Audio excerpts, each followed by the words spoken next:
close up our section on the future of therapeutics and thinking, we've heard a bit about the prize model, the X Prize, and Joon, who's a radiologist and a very successful hedge fund investor, is now focusing his attention on using prize models to get to the world of health 3.0 in longevity and beyond. Joon.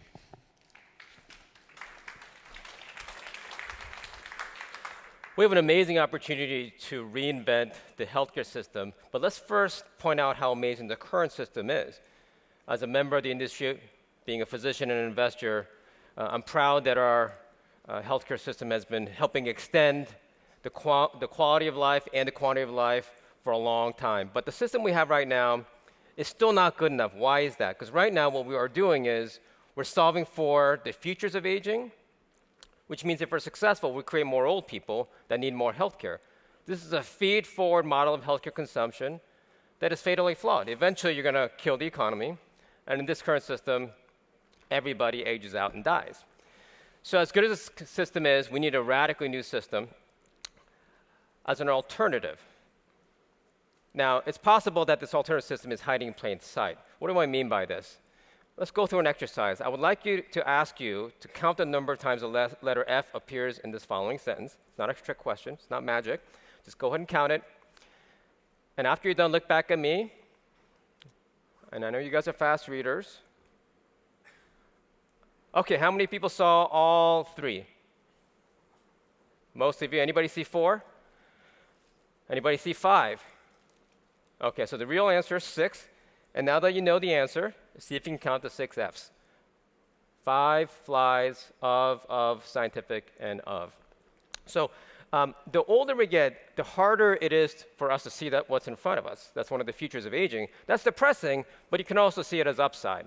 This means that the answers to some of the most perplexing problems in science may actually be hiding in plain sight. We just got to call it out, like calling out those Fs. And what if the system we have right now is the second best idea we ever came with? We may be stuck in one of these adaptive valleys, to use an evolutionary term, where we can't see over the hills, so we can't see that there's a much better system out there. So let's try to build that system bottoms up, starting from first principles. First principle number 1 is to target improving homeostatic capacity instead of homeostasis. That's just one word change, but it changes everything. We all know that we should be thinking about system capacity instead of system state. We do that in every other domain, but not in healthcare. Think about homeostatic capacity as your ability to get to homeostasis. Homeostasis is a state of equilibrium. It's a state. Homeostatic capacity is your ability to get to homeostasis. Similar words include resilience, robustness, dynamic range, anti-fragility, coping ability, buffering, auto-regulatory capacity. The easiest way to visualize this is the Weeble Wobble, that toy where you push it, it self-centers. That is what nature endowed in us. When we're young, it is so successful and so pervasive that we don't realize we have homeostatic capacity until we start losing it in midlife, which is about where I am. And all of a sudden, I can't do the things I used to be able to do when I was a child. I can't ride roller coasters because I come out of it, my Weeble's wobbling. I can't do cartwheels, somersaults. My son has no idea what I'm talking about because he still has an intact Weeble. When it's 50 degrees out, my kids are in T-shirts, and I'm in 2 layers like this, and they say, Dad, it's not cold. I say, guys, it's cold, and neither one of us are lying. I've lost homeostatic capacity. The older we get, the less our ability to tolerate thermal variance. I can't tolerate altitude change anymore. When I take my kids up to Lake Tahoe, they're totally fine, whereas I'm huffing and puffing, and I get dizzy. All of a sudden, the last few months, I can't read menus anymore because my pupillary homeostatic capacity has declined. It doesn't open up enough in the dark, and now I can't read menus. When kids are sick, they're sick for 2 days and they're totally normal. They bounce back. Whereas now when I catch a cold, I'm coughing for a month. I remember being able to stay up all night in college and feel fine the next day. Now I went to Lady Gaga concert on Tuesday. I was still tired on Saturday. There's no recovery because my homeostatic capacity is weak. Same thing with injuries, wounds. We're losing homeostatic capacity. This is the reason why every high-end athlete, by the time they hit 40, all of a sudden they go from being an all-star to being forced to retire because they're losing homeostatic capacity. Now imagine the things that we can't feel. We just described a bunch of things you can't feel. When we're young and our blood pressure goes high or our sugars go high, our homeostatic capacity returns into homeostasis. But in some of us, as we age, they go high and stay high, and we give it names like diabetes, hypertension. Is it really those conditions, or have we just lost homeostatic capacity? Have we lost one thing? Is it really inflammation that's causing aging, or have we lost inflammatory capacity? So think about what the Occam's razor might be as the core feature of aging. To give you one example, I used to be able to eat everything when I was young, and we now think that, well, we need a good diet to deter aging. Well, you know what? Maybe we've lost metabolic capacity. Just put the word capacity after everything we're doing, and now you're talking about system dynamics. Okay, so now we have an opportunity to reframe health. Health 1.0 is the one that nature endowed in us. It works until about midlife, and it starts failing us, and we try to restore homeostasis externally through this thing called the healthcare system. Healthcare 2.0 is a $3 trillion system that's trying to get us back to homeostasis. We do a pretty good job, but it's a system of whack-a-mole, which is why we all age and die. That's a short history of healthcare. Okay, so the healthcare 3.0, we have an opportunity to revolutionize therapeutics. What if instead of blood pressure lowering medicines giving blood pressure lowering medicines as a way to treat high blood pressure, which restores homeostasis, but we haven't restored homeostatic capacity, so your blood pressure keeps rising in the face of the drug, we're actually causing system atrophy by treating your high blood pressure with a blood pressure lowering medicine. What if we actually focus on the opposite? What if we try to capacity build? Right now, all of our drugs induce addiction because our body decompensates further. But the best way to treat high blood pressure is what? Is to raise your blood pressure, and your body fights it by lowering it. Isn't that interesting? The best way to treat high blood pressure is to raise it further, induce homeostatic capacity as your therapy, as a secondary response rather than the primary therapy of the drug. So what if we put exercise in a bottle? What if we gave you blood pressure raising medicines as a way to treat high blood pressure?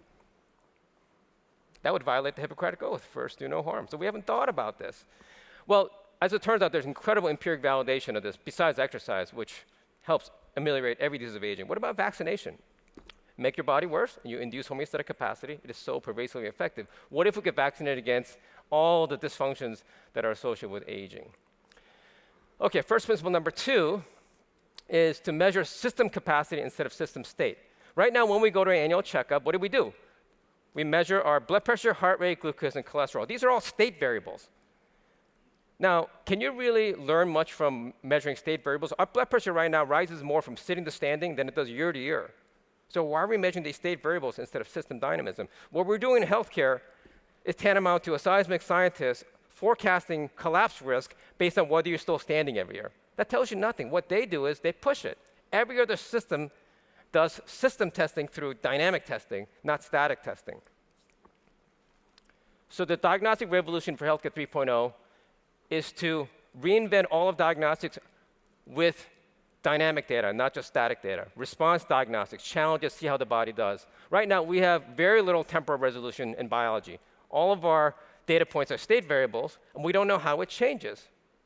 So we need to add the fourth dimension to bioscience. We're right now living in a three-dimensional world. And right now, so much of data is really bio noise until we actually introduce a time dimension. This is Minkowski. You know, in every other field, we have a fourth dimension. We know the time domain is important. We haven't done that yet in healthcare. This is all upside. There's tremendous empiric validation of this concept. If you look at your heart rate throughout your life, it's pretty static. That's a state variable. But your heart rate response to exercise, your maximum heart rate, declines with age. It declines with chronologic age. It maps to disease of aging. It maps to mortality. And yet we don't use it. I mean, not dying is a great way to promote longevity. And yet we don't actually use these incredible data sets that we have around blood pressure and heart rate. We have a continuous monitoring. And therefore, we are missing a lot of potential in diagnostics.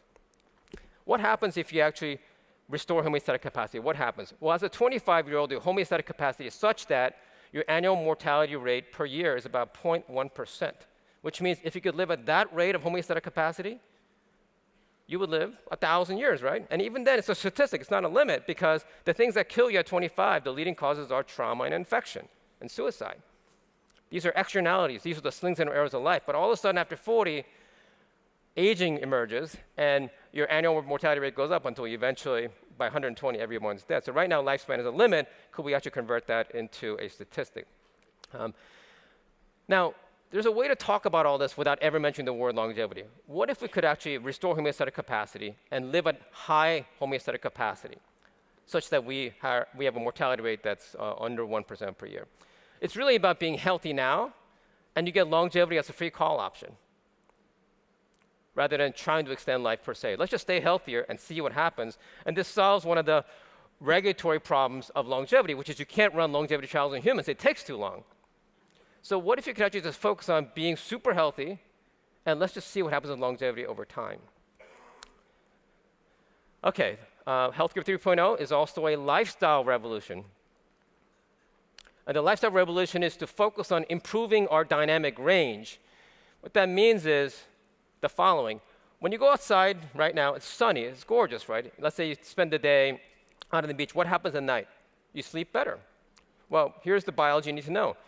We are wired to experience sunlight during the day and enjoy darkness at night. And that's what actually drives melatonin function. But what happens if you don't get enough light during the day? We stay indoors all day, put sunglasses on, sunblock on, and at nighttime, instead of enjoying the darkness, we put all the lights on. We're losing the dynamic range of light that causes circadian dysfunction, melatonin dysfunction, hypothalamic dysfunction.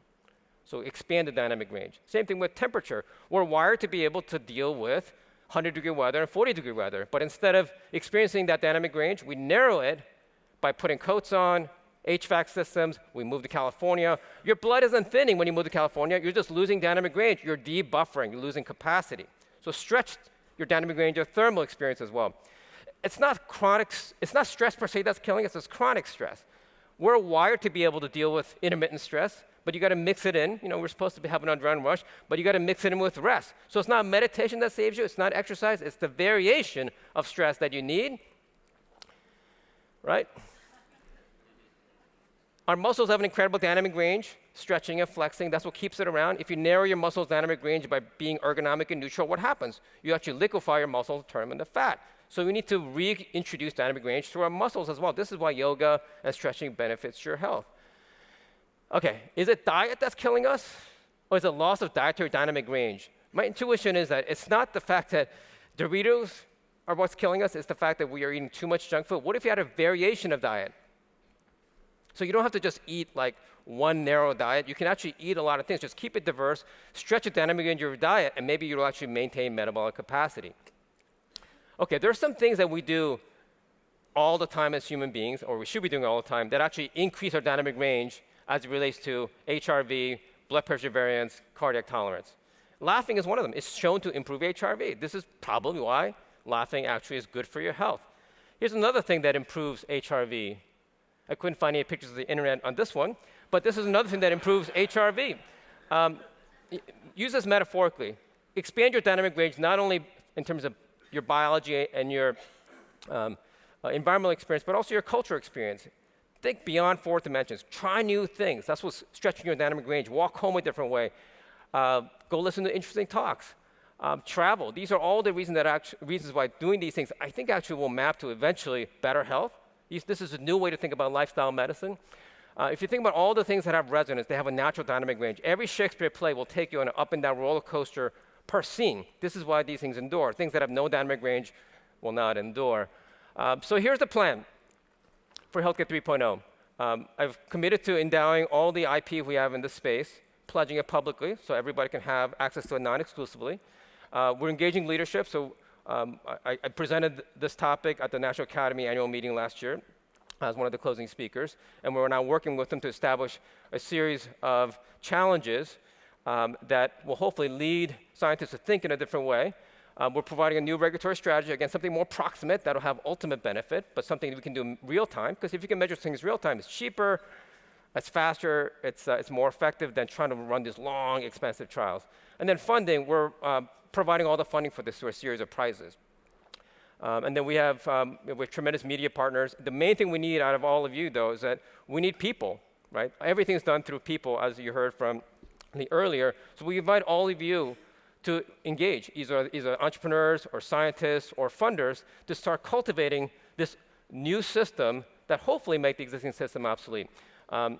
This whole thing is a race against time. It looks like I'm running out of time here. There's right now 500,000 people per week that are disappearing off the planet forever from aging-related diseases, which makes it the largest humanitarian crisis in history, except we don't talk about it because we've sanitized our world. They're dying in ICUs, nursing homes, and hospices. I saw them die. Dying is grotesque. It's physically grotesque. It's mentally grotesque, spiritually, psychologically. This is not okay. We can't be sitting around. Every week we delay. It's another 500,000 people that are entering the queue. And it looks like maybe I have 1 minute to talk about the system that's beyond this. And this is what I'm personally very interested in. And it's the idea that why do we lose homeostatic capacity in the first place when we hit midlife? there's an old theory that aging is programmed. So August Weismann, they promulgated this idea that you want to recycle your body parts in the betterment of creation of new ones. This idea was around in biology for 100 years until it was killed by Peter Medawar in 1953. He said senescence can't be a trait that's selected because it occurs after reproductive age. That's a narrative fallacy. That applies to women, but not to men. Plus, reproductive senescence emerges during reproductive age. So there's no selection for runaway increase of reproductive age. Anyway, it's the road not taken. Unfortunately, he said this at the exact year that Watson and Crick discovered DNA. So exactly the year we discovered the code for life is the year we stopped looking for the code for death. So that's just all found opportunity. Now we've had enough molecular data. We've got gene editing technologies. Maybe it's time to put those ideas all back together, see if we can hack the aging code. And that way, we don't have to worry about any of the things we talked about. We'll just basically restore our homeostatic capacity the way it used to be, and hopefully that'll be the end of aging. Thank you very much. Thank you. So one question, I think we've been stretching our dynamic range this week. What's one thing on the top of your list everyone can do to increase their dynamic range? Well, besides the thing that we don't have the photograph for, I think right now the thing we can do is spend more time outside. That's the easiest way to get your body going. We're listening to the clock and the sun more than anything, and that drives so much of our biology, and that's the one thing we don't do enough of. Perfect. Thanks, Joon. Thank you. All right. So we mentioned laughter is a good way to stretch our dynamic range. Right before we go to our amazing Medi Awards, we have our resident exponential